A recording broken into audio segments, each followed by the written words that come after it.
that matter, continues to evolve in addressing people's aspirations.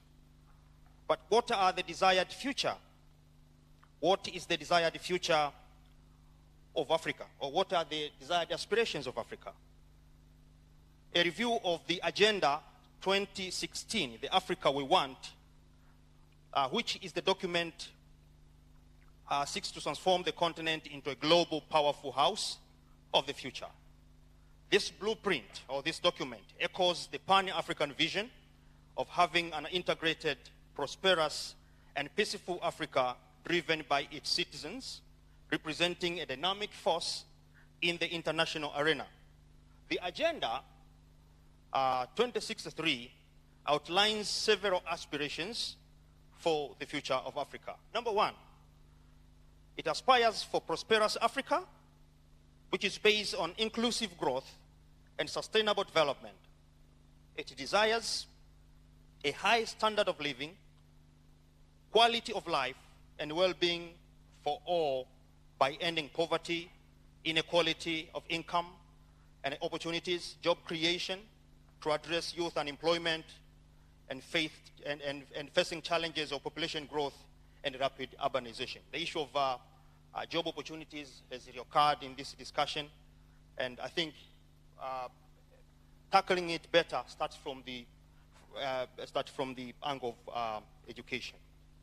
An integrated continent, secondly, an integrated continent, politically united, and based on the ideas of Pan-Africanism and the vision of African Renaissance. Number three, it aspires for good governance, democracy, respect of human rights, justice, and the rule of law. Number four, it aspires for peaceful and secure Africa. There are mechanisms for peaceful prevention and resolution of conflicts, dialogue-centered conflict prevention and resolution. A culture of peace and tolerance being nurtured in African children and the youth through peace education. Number five, it aspires for people with a strong cultural identity. And yesterday we had an opportunity to listen to Professor Mlama, who talked in greater dimensions about the issue of identity creation. It aspires for a strong cultural identity, common heritage, shared values, and ethics. Number six, it aspires for people-driven development, relying on the potential of African people, especially its women, youth, and caring for children, and lastly is a strong, united, resilient, and influential global player and partner. This means that Africa envisions taking full responsibility for financing her development. Now, the logical questions that is worthy of our self-reflection should be how education meets these aspirations.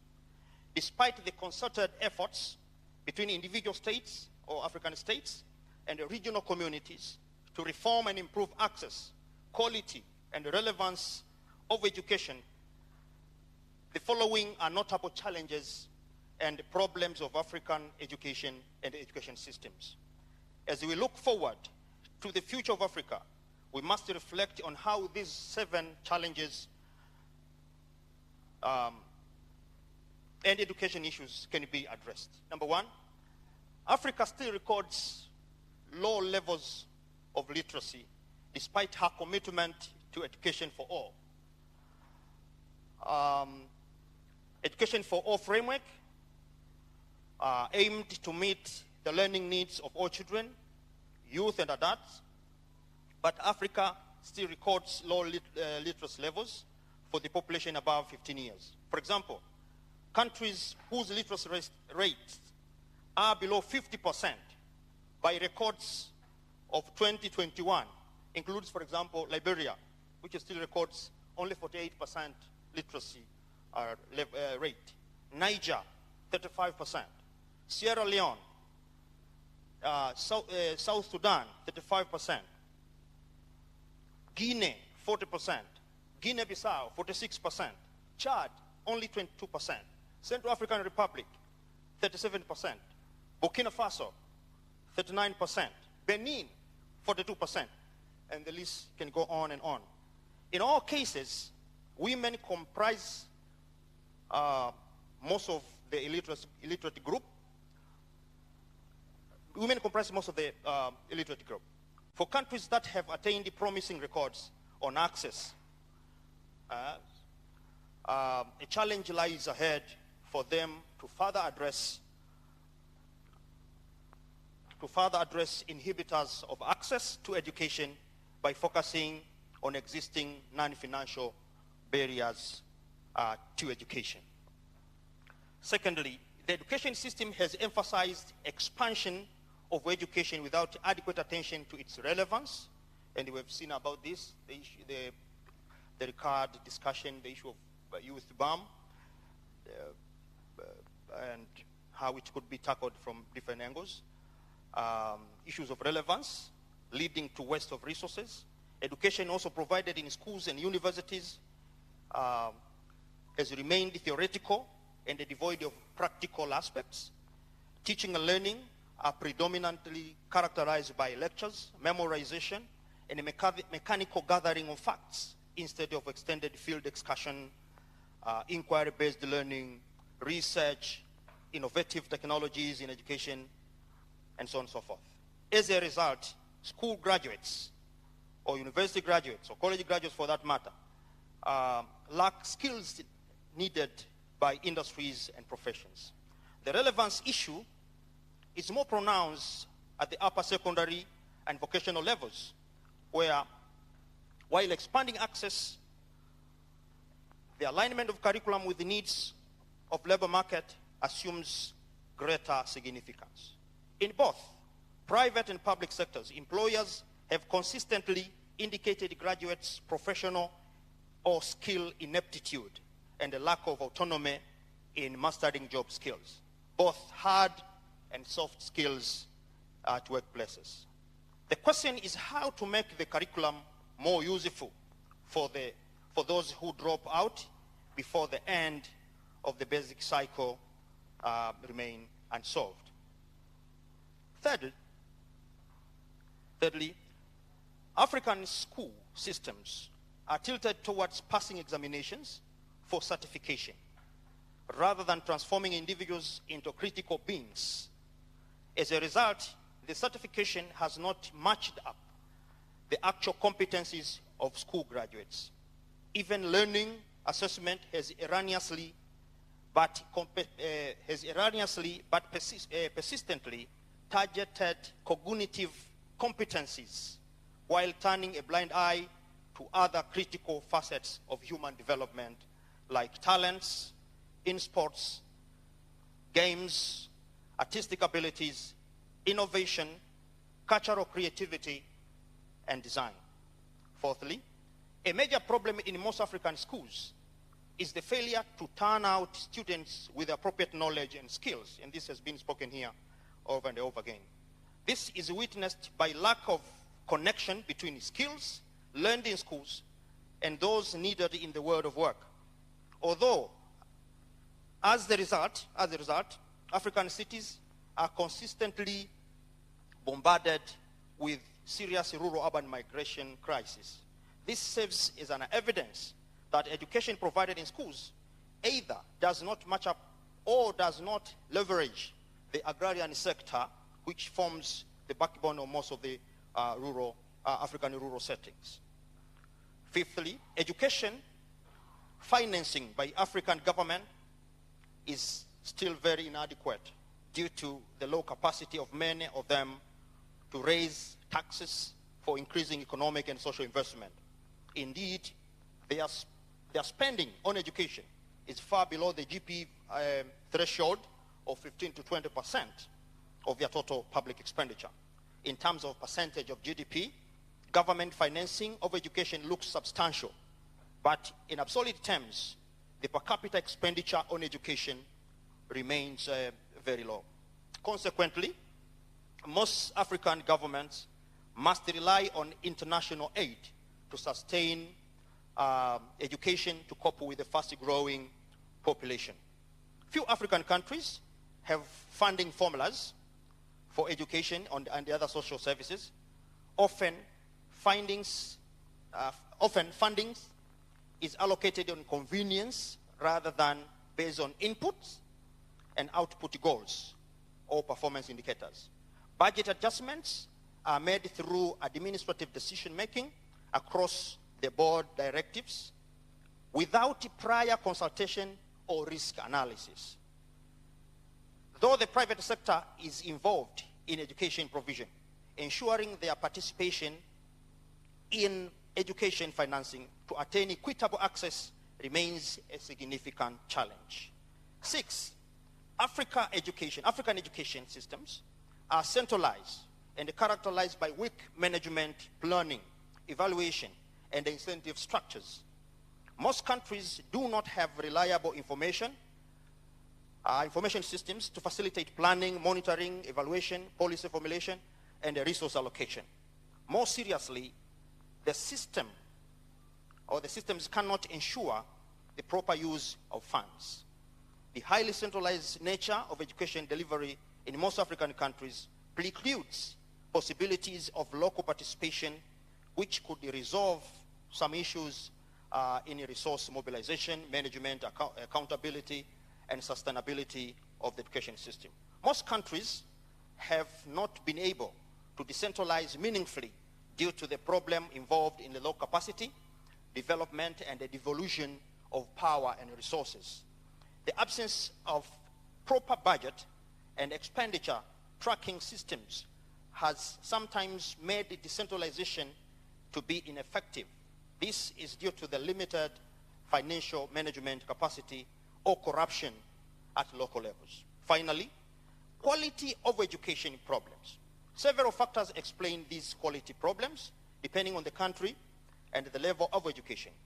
The frequently cited factors that erode the quality of education in Africa include low completion rates, teachers who lack qualification, experience or motivation, shortage of teaching materials, weak supervision and accountability systems, inadequate time on task, such as absenteeism of teachers, illness, family obligations, and political disruptions, and inappropriate curricula and shortage of resources allocation to education sector, as well as misallocation and misuse of resources.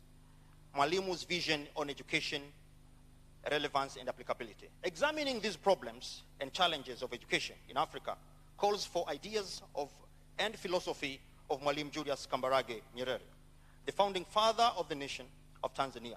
His philosophy of education for self-reliance of 1967 provides practical solution to the kind of education the future of Africa needs. It upholds, the philosophy upholds the virtues of self-confidence, which we've been talking about it, independence, individual and collective responsibility, and education for service of the society.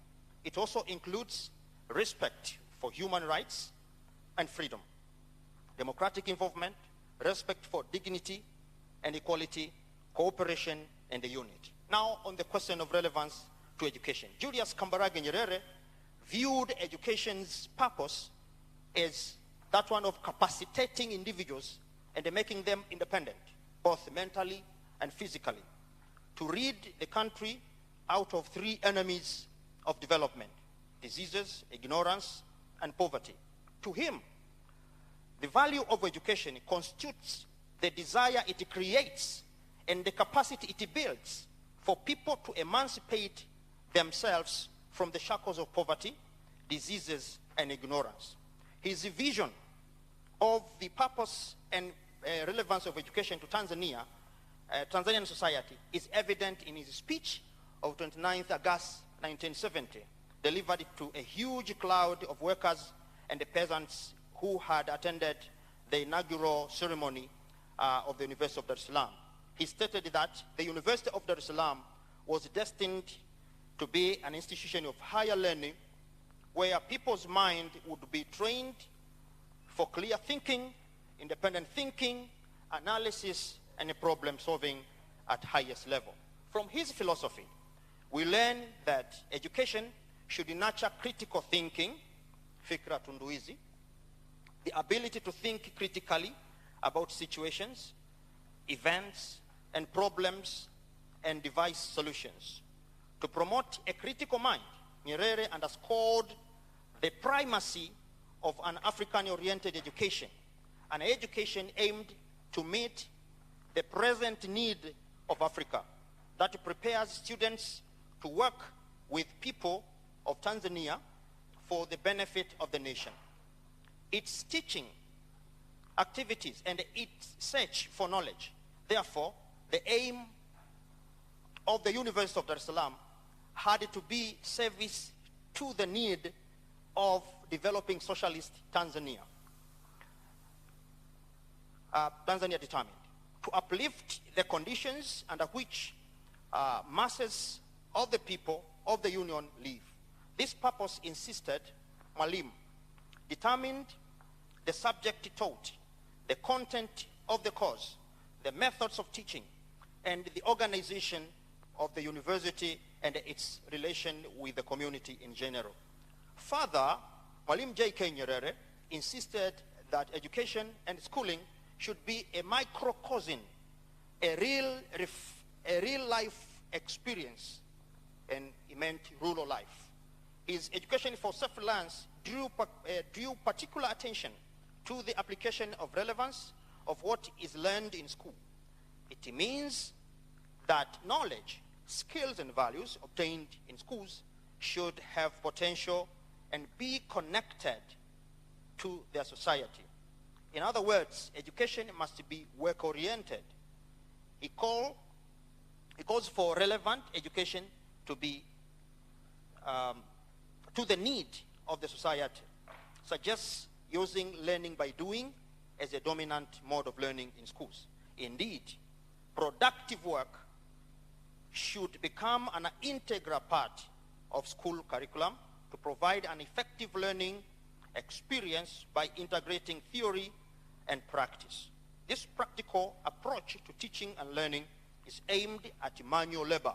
However, it must also be directed towards a productive, constructive, or creative end, leading to learners solving problems of their society and acquiring work ethos, adult education, and development. Julius Kambarage Nyerere underscored the significance of adult and lifelong learning for national development.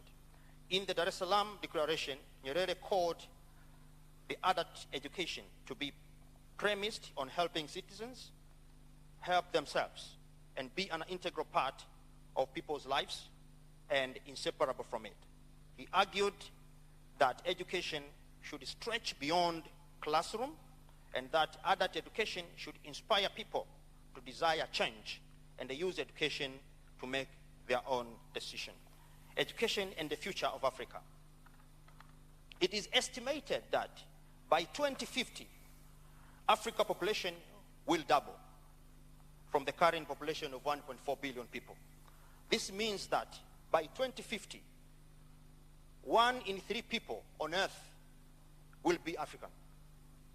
This means by the end of this century, sub-Saharan Africa, with a high proportion of young population, will be home to almost 50% of the young people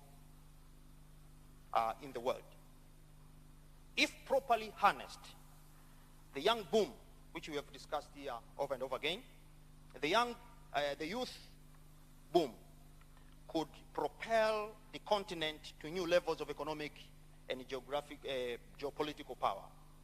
However, without innovation, rapid development, and a massive job creation, it could still lead to worse poverty levels, unemployment, and conflicts.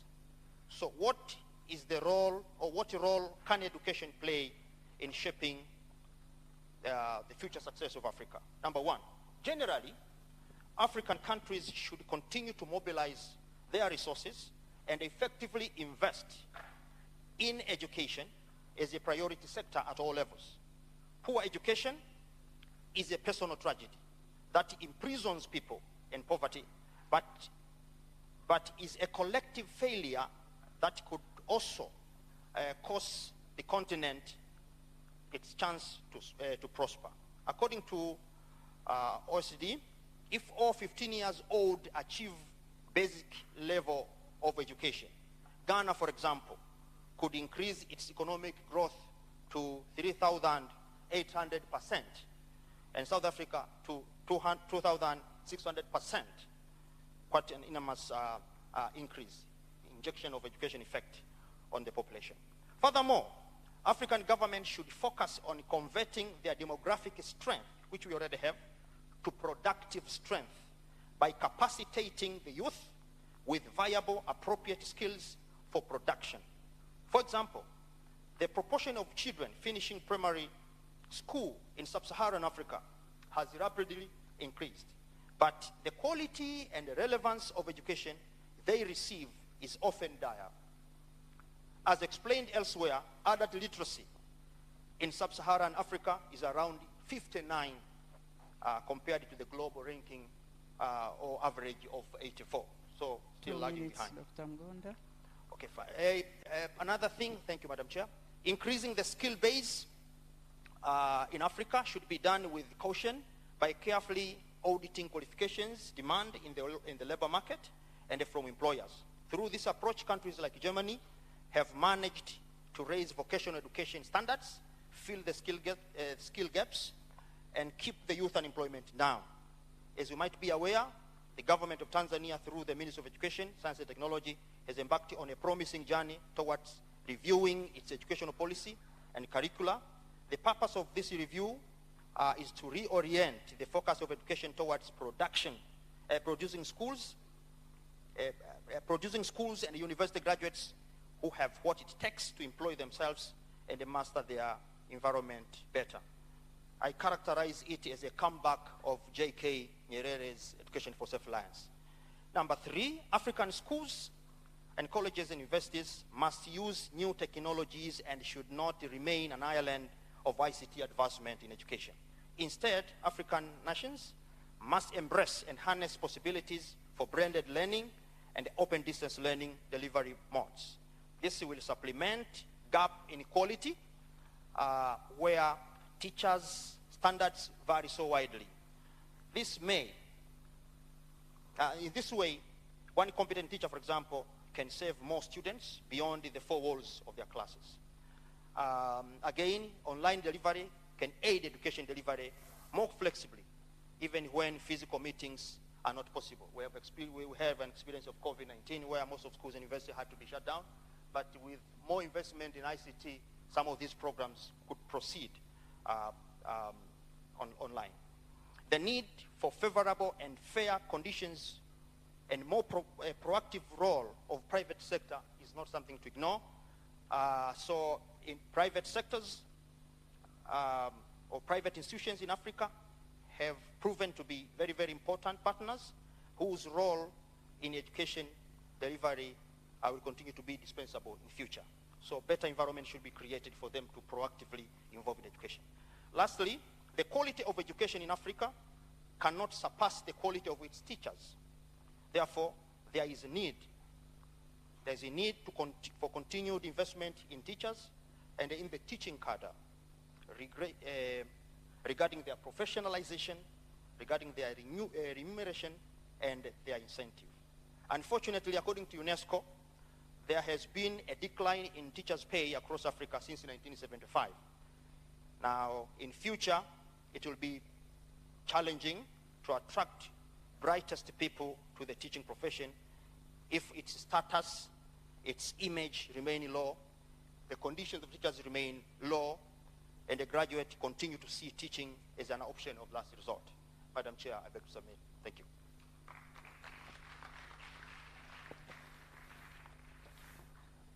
Thank you very much, Dr. Mgonda. On behalf of Professor William Anangisye, he has discussed a lot on education in future of Africa. Just to summarize, saying that as we embark on our curriculum review, we should also think on integrating new technologies, problem-based activities, and curricula but also critical thinking. That was also reiterated in the morning. So now I should come to my second presenter. I should introduce him a little bit. Dr. Johanna Lawi is a lecturer and coordinator of teaching and learning services at the Open University of Tanzania, and he will present on what is the future of distance education in Africa. Karibu.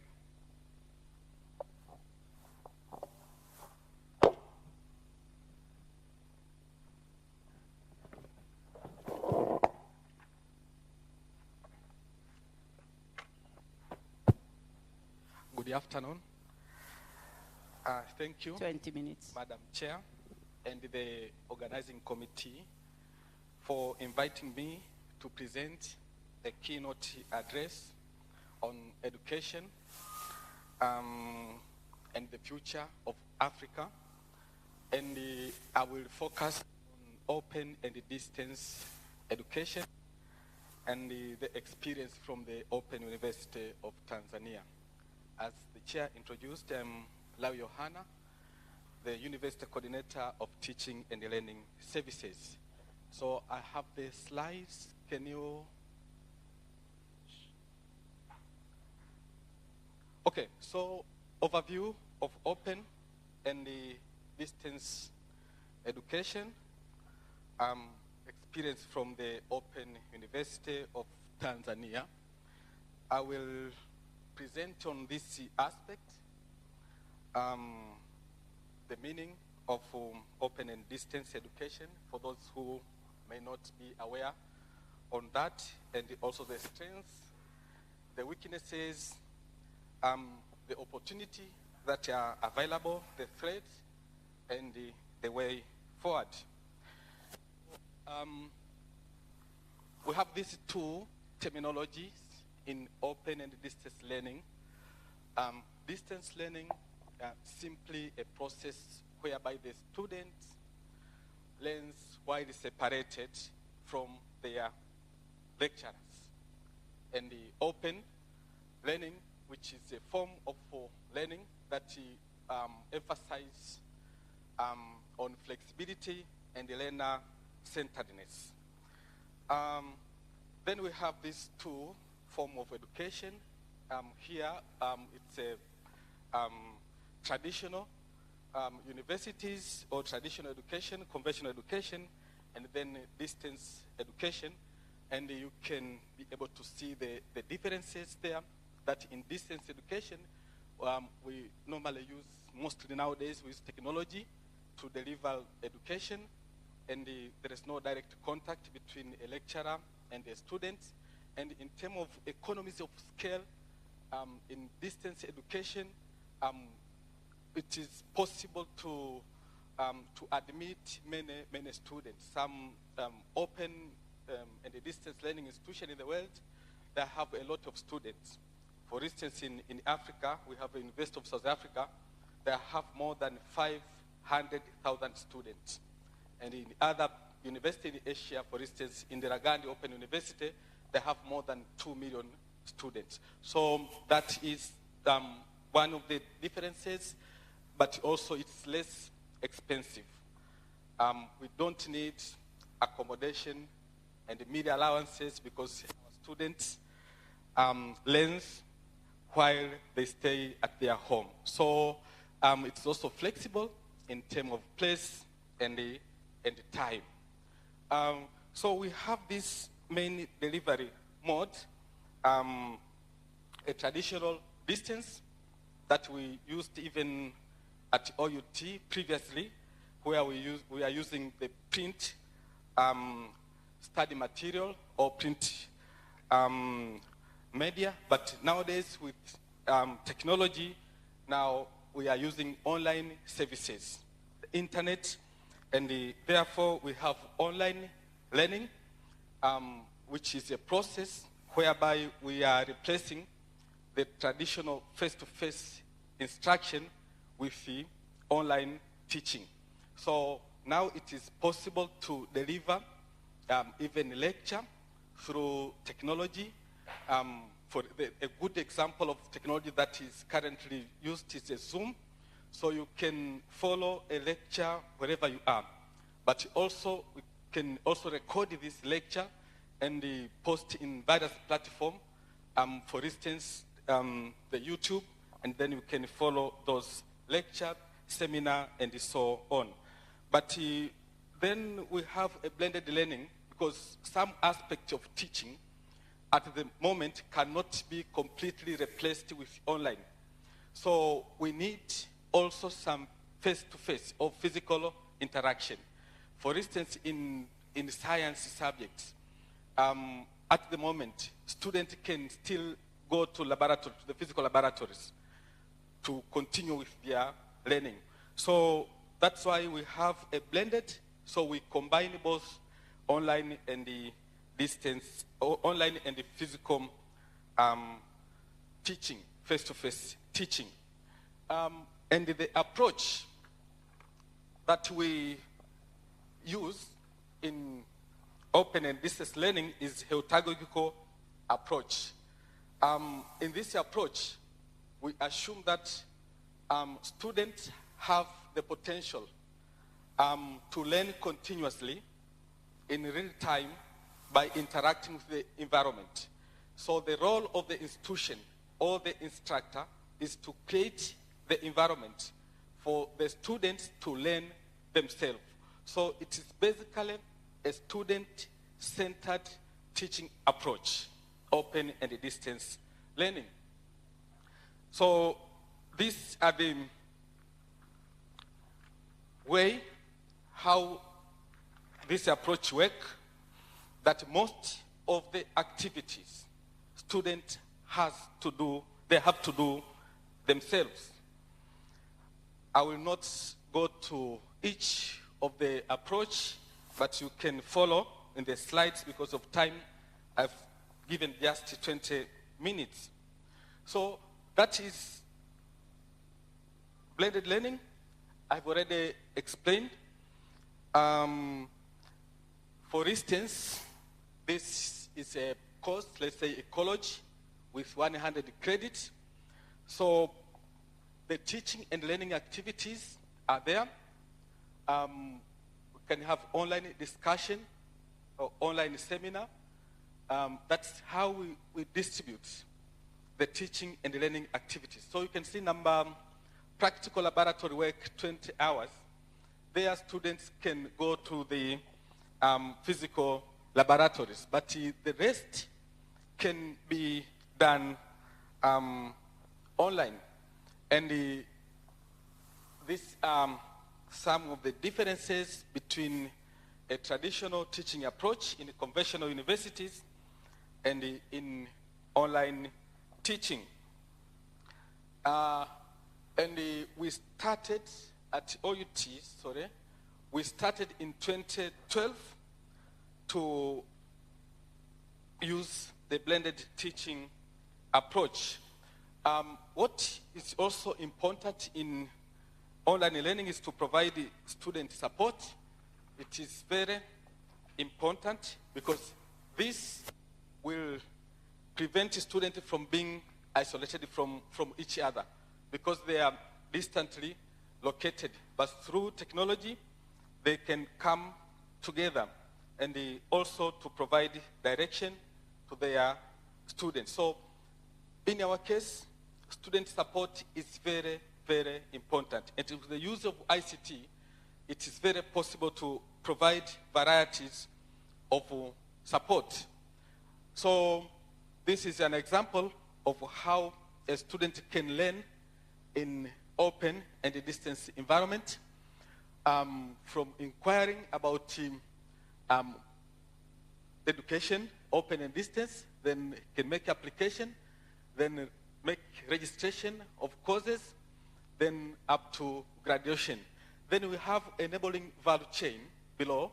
So this is the role now of the institution and the facilitators to provide support to these students in order to fulfill their ambition, and that is graduation.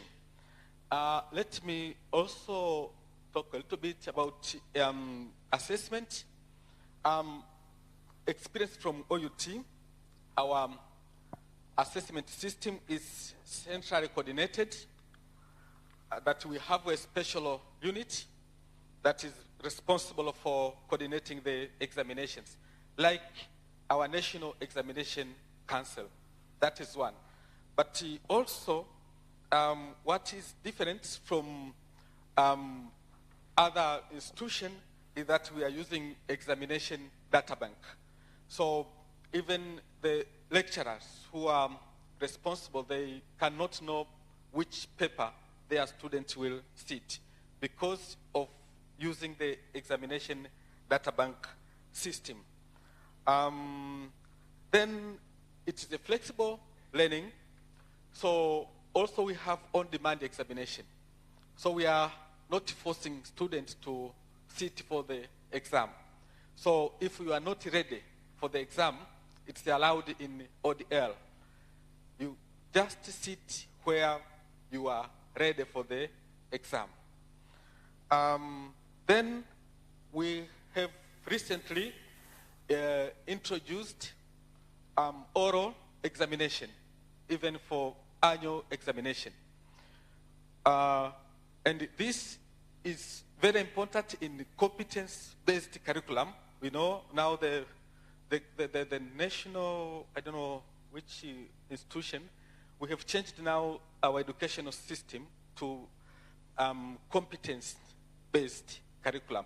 So through oral examination, it is possible to assess our students on various competencies. Now, what are the strengths of open and distance education?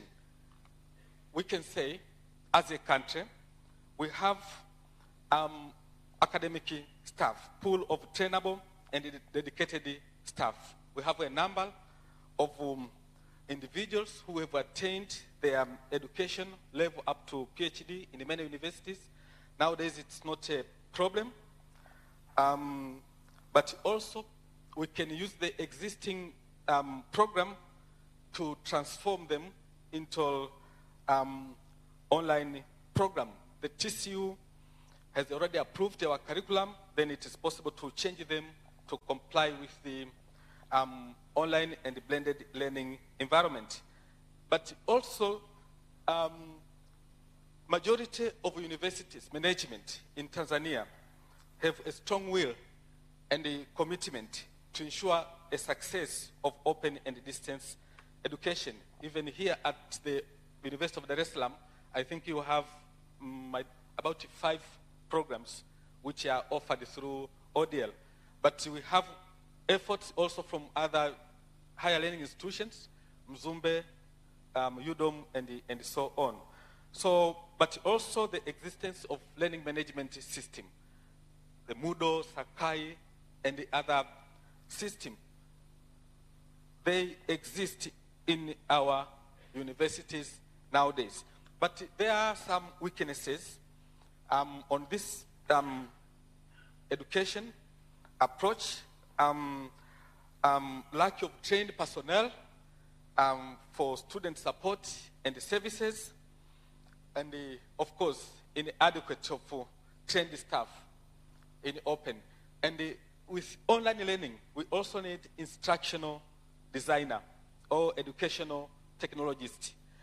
And this is a gap because I think it's only UDOM that have this program in educational technology.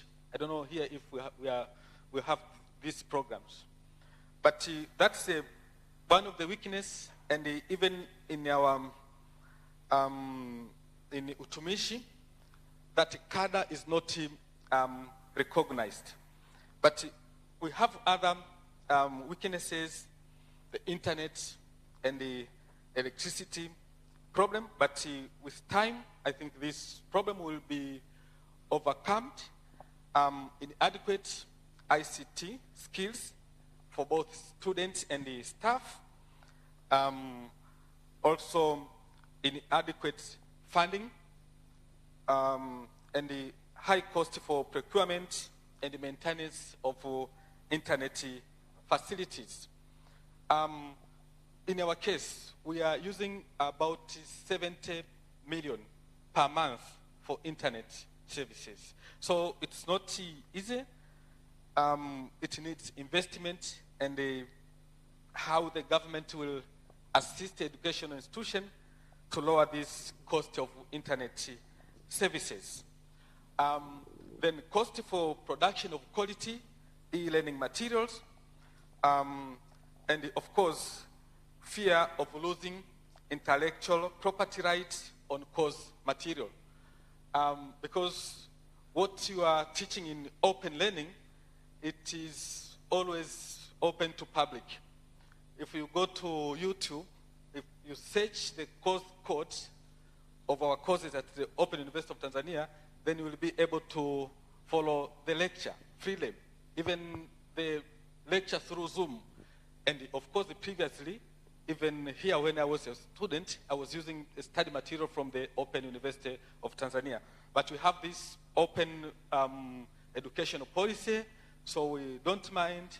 This education is for all, so we want everyone to be accessible to the material that we have. 1 minute to conclude, please. Okay. Then the opportunities that we have the increasing demand of lifelong education. And as I said previously, there is no admission quota in distance learning. And then now TCU is interested in open and distance education, and recently they have released guidelines to guide university in running this open and distance education. But also we have open education resources and massive online open courseware where students can access quality material. So prediction for future enrollment in Tanzania in particular, we have a free basic education. So all these factors will release large number of individuals who will want higher education in the future. We have constructed about 15,000 classrooms.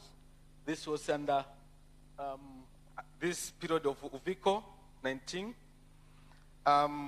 This year, 900 students started the secondary school education.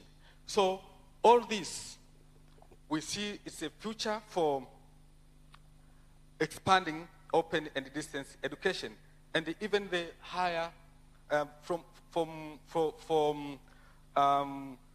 funding the students who are in open and distance education. It's lower compared to those in conventional environment. This year, the allocation for HELPS, Higher Learning Education Board, is more than 400,000 billion. It's a lot of money. But in open and distance education, you don't need that money. Can you, what's wrong? Okay, thank you. So, kindly finalize. Okay, let me end up with just 2 slides. Sorry,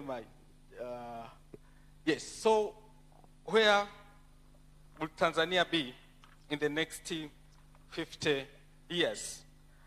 We have this quote from India that by 2050, majority of students will want to start at home. And the World Bank also has projected the increased enrollment in higher education. And this is the last slide, Madam Chair, sorry. We had evolution, industrial revolution, industrial 1. Those are the characteristics. And also in education, for universities, previously we had University 1, where we have a limited to a few privileged people. But now we are in University 3, integration of digital technologies and teaching. But majority of universities here in Tanzania, we are still in University 2, which is massification of education. But the first world, now they are moving to University 4 to integrate with the fourth industrial revolution. Thank you, Madam Chair, and sorry for taking your time. Thank you very much. A round of applause for both the presenters.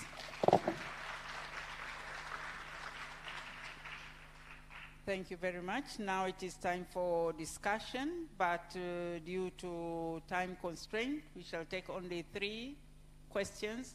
Kindly don't provide a background, just go straight to the question so that we can have 3 or 4 hands up and we finalize the session. Our take home from our colleague here is that the use of distance learning has supported mostly the students who are using Zoom and other ICT facilities, and the Open University of Tanzania managed to do that during the COVID-19 pandemic. They all sat at home and continued learning, but some other institutions, including University of Dar Es Salaam, we had to close down.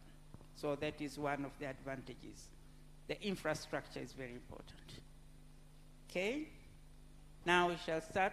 A hand over there, the second one here, the third one, and the fourth. Karibu, patie. Usitoe historia, just go straight to the question. Introduce yourself, please.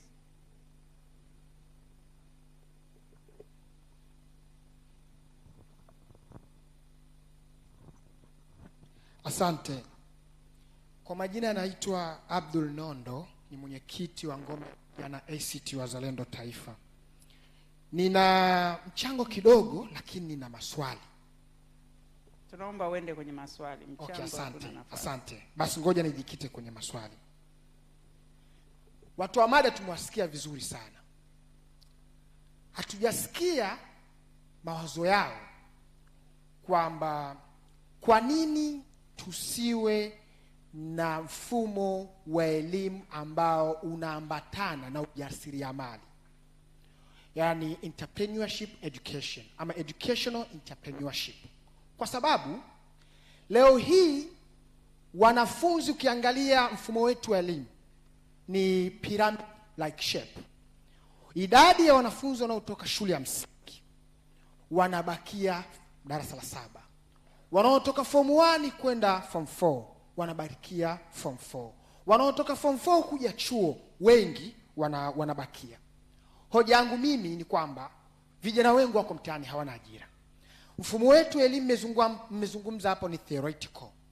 Sasa hamjaweka conclusion yenu kwamba ni namna gani sasa tunapaswa tufanye ili tuweze kuondoka hapo. Na hamjazungumza pia kulikuwa na haja gani ya kutoa masomo kama ya kilimo. Mmezungumza hapo kuhusu changamoto ya rural urban migrations. Lakini zamani tulikuwa tunasoma wanafundishwa watu vilimo, zamani watu walikuwa wanafundishwa mifugo huko, lakini masomo haya yamefutwa huko. Lakini hata somo la entrepreneurship, ukija huko university, mimi nimesoma DS hapa University of Dar Es Salaam, unafundishwa kama topic. Lakini nchi kama Rwanda, nchi kama Finland na nchi zingine, somo la entrepreneurship ni somo ambalo ni core subject kwa mwanafunzi kuanzia elimu ya msingi mpaka chuo kikuu. Sasa nataka kusikia kutoka kwao kwamba wana mawazo gani kuishauri serikali kuhakikisha kwamba tunakuwa na entrepreneurship education, kwa sababu tumekuwa na mawazo ya kwamba entrepreneurship education ni kuwa machinga, wakati entrepreneurship education inafanya sisi tukope na mazingira yetu. Leo hii tunaambiwa tujiajiri namna gani? Tuna attitude na idea ya kuajiriwa huko, ya job seekers, afu tunataka tujiajiri. Kwa hiyo nitaka kujua comment yao katika hili. Asante na shukuru. Asante sana. Kuna mkono hapa mbele hapa. Huyu kaka hapa amevaa shati nyeupe. Yes, please. Nenda moja kwa moja kwenye swali. Asante sana. Kwa jina naitwa Idrisa Kowecha, katibu wa sera na utafiti Taifa ACT Wazalendo. Mimi swali langu ni katika changamoto ambazo tunaziona katika mifumo yetu ya elimu ni pamoja na mfumo wa ugharamiaji wa elimu. Na kwa sasa Tanzania mfumo wa ugharamiaji unakuta kwa ngazi ya kuanzia shule ya msingi hadi sekondari inaitwa elimu msingi, inagharamia na serikali. Lakini tunaona kwa ngazi ya vyuo vikuu mfumo wa ugharamiaji unaachwa katika mabega ya wazazi na wanafunzi wenyewe. Hatuzani kama sasa hivi ni wakati mwafaka wa kupigania ugharamiaji wa elimu ya vyuo vikuu uwe kwa watu wote, isiwe katika mifumo ya mkopo ambao sasa upo nao. Lakini katika mfumo wa ugharamiaji bado hatuoni, kwa sababu tukitazama hiyo ugharamiaji wenyewe hata katika ngazi ya msingi na sekondari bado upo kiwango cha chini sana. Sasa katika majadiliano kama haya tunashauri nini serikali katika kuhakikisha kwamba itajizatiti kwa umakini katika ugharamiaji wa mfumo wa elimu? Asante. Kuna mkono pale ulionyoshwa mapema kabisa. Thank you so much. My question goes to Doctor, the one who represented Professor William. Maybe I wish you are someone from the government, you'd be able to answer this properly. And the issue is on the alarming report from UNESCO about funding education, you know. The education is a right under international convention on economic and social and cultural rights, which is, I'm sure, Tanzania is party to the convention. And therefore, I'm trying to understand whether the budget cuts on the ministry, on the responsible ministry, which is the Ministry of Education, to finance education activities, initiatives, is based on the question of priority, in other words, does not matter, probably more, or it is what they always allege, you know, governments as inadequate resources to be able to fund. So what would be your take on that based on the experience? Asante. Thank you very much. And the last one over there. Thank you, Chairperson and presenter. My question goes to the first presenter of regarding the education, and my question is, how can we better our education system, especially in Africa, from the grassroots, especially looking outward to our counterparts? I believe there are things we can learn from people that have gone ahead. If you look in the previous report, the number one country that came in Asia, Japan, came number one, and you look at how Japanese education system completely was reformed, where up to 10 years the kid doesn't sit exams. I'm sure most of you are aware, and all they are looking at, you know, they front manners before knowledge, and that instills which I believe that would answer the leadership gap in Africa if we're looking at 2050 and how education, the system we have, will shape the future of Africa. How can that be brought on board and be, you know, what steps can we take and what can be resolutions from this meeting in that sense? Thank you. Thank you very much. And the last one for our candidates here with special needs, special priority for them. Yes, my name is Justa A. Sanga. I'm a student in Bachelor Degree of Education, Early Childhood Education. But I would like to ask you that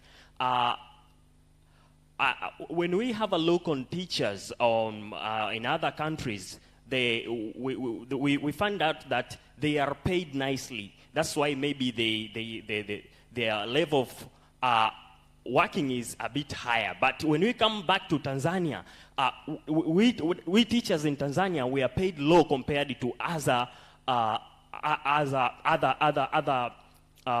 sectors. But the teacher is the one who is concerned with producing those experts. Why that? Thank you very much. Now let me go back to my presenters. Shall I start with Dr. Mgonda? You had more observations compared to the other. So back to you, Dr. Mgonda. Okay, thank you, Madam Chair. I think some of the questions are bigger than what I can actually respond, but I will just give my overview of what I I see. Maybe starting from the last question. I think some of the questions were, some of the comments were actually suggestions, and they were adding up to what I've presented. Starting with the question of teachers' pay, I think, yeah, it's no doubt about that, teachers' pay is critical, and we have had research and findings showing that with better investments, teachers were able to perform even better. They were more resilient to their work, and they were able to deliver. So I think there's no debate about that. Government should continue to invest on teachers' remuneration and better the incentive. The issue of incentivizing is key, and there's no question about that. So it's upon the African governments to find ways of raising their domestic collections and be able to make sure that teachers are properly remunerated. It's very, very central. There are studies done in Tanzania whereby teachers in a very, very serious impoverished environment were able to do wonders just because of the little incentive added to them. With the same level of resources, physical infrastructures, they were able to do wonders. So probably incentivizing, improving the pay of the teachers, incentives of the teachers is central. It's very, very important. How to better education in Africa? I think the question is the question of access has been African government have tried with access. Actually, there is quite promising data when it's come to access. Now, what we have to really grapple with is the question of quality. The quality of education in Africa generally is still very, very low. We have cases where, and I'm talking about education across the board, primary, middle level, and even university level. If you review, for example, the records, the ranking of the universities, you hardly find our universities ranking from 1 to 100. The first 100 universities might not find one, you know. So that's a big question. It's a question of quality. Where are we? I think the question of access, we have tried, especially at low levels, but we need to invest more in the quality aspect and the relevance aspect. The other person asked about how can we improve our education to an extent that it is effective in making sure that it provides employment to our youth graduating from schools and universities. I think it's a question of quality, and it's a question of relevance. We have to really review our curriculum, we have to review our policies, and I'm glad that the youth boom has been spoken widely. And there is no solution to it. The solution to it is actually to invest on the skills, the relevant skills that the people need, the relevant skills that the school graduate needs for them to be able to make use of the resources available in their environment. So improving the skill, providing skills that are relevant. Abdul Nondo talked about actually you were contributing to what I was saying, that it's important to promote the relevance of education through providing entrepreneurship education, the kind of education that Mwalimu wanted, the kind of education that will not alienate you from your rural setting. You will feel happy to go back and work the land. You will feel happy to go back and work with your community to bring about true development of your people. So those are the questions. That's what I would like to say. The competence-based thing, talked about the competence. We now have competence-based education. We have changed it from the content-based to the competence. The idea was to make sure that people have competencies, communicative competence, productive competency, entrepreneurship, and what have you.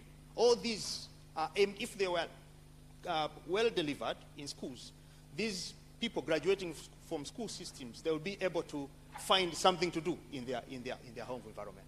But again, that comes with a lot of investment, investing on teachers, having teachers with the correct knowledge, correct competencies. They are able to deliver. They are well incentivized.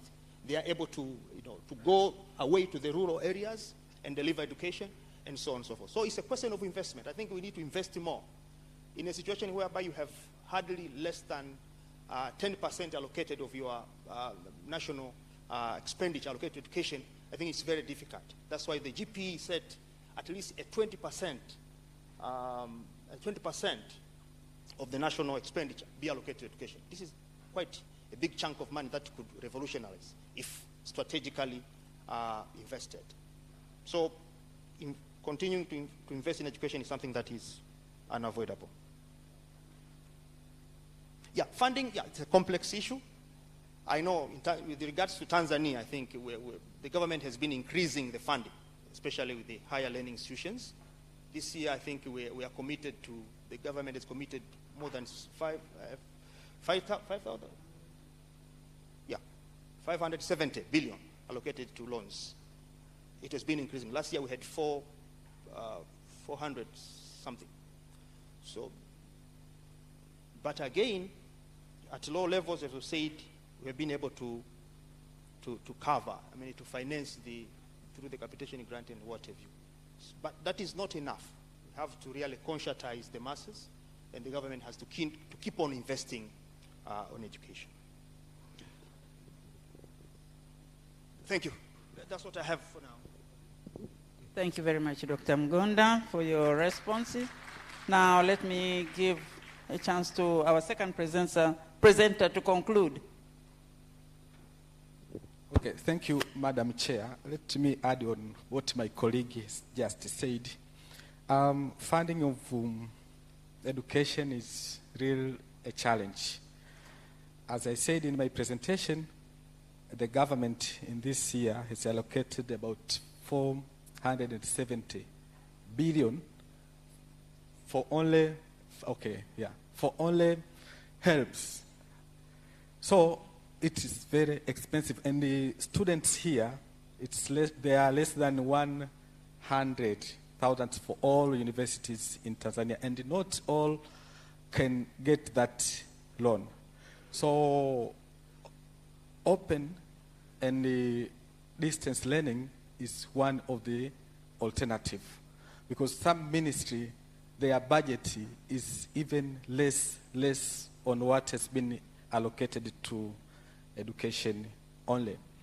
And for the education system of our country, we are moving toward competence-based education. And there is a team from the Ministry of Education which collect opinion from stakeholders. So let us hope that we will include what we think will change our education system, and also to include programs or courses on entrepreneurship. That is very important cause. That is very important suggestion.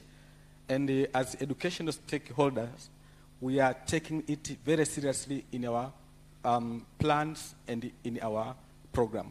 So thank you, Madam Chair. Thank you very much. A second round of applause for all our presenters and the good knowledge they have given to us. Let us end up here because of time. We shall allow the second session to continue. Back to you.